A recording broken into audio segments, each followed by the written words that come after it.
Welcome to Nivas news. మా channel మీకు నచ్చినట్లయితే లైక్ చేయండి, షేర్ చేయండి, కామెంట్ చేయండి. మర్చిపోకుండా బెల్ సింబల్ని క్లిక్ చేయండి. సబ్స్క్రైబ్ చేయటం మర్చిపోకండి. చివరి ఘట్టమునకు మనం ఆలోచన చేద్దాం. ఫలే కలగాలి అనే ఉద్దేశంతో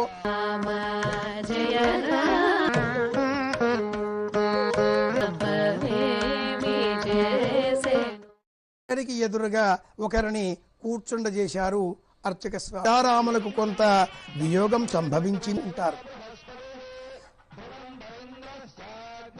రాష్ట్రం ధారయ సాక్షాత్తు రాష్ట్ర ముఖ్యమంత్రి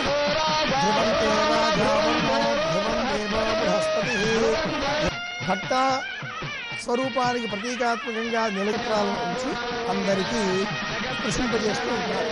అందరూ తాకరాదు, పెద్దవారు మాత్రమే మాంగళ్యతంతునా నేనా లోకరక్షణ హేతున కంటే బద్దని ఒకరు అలా స్వీకరిస్తూ అందిస్తూ ఈ ఫలం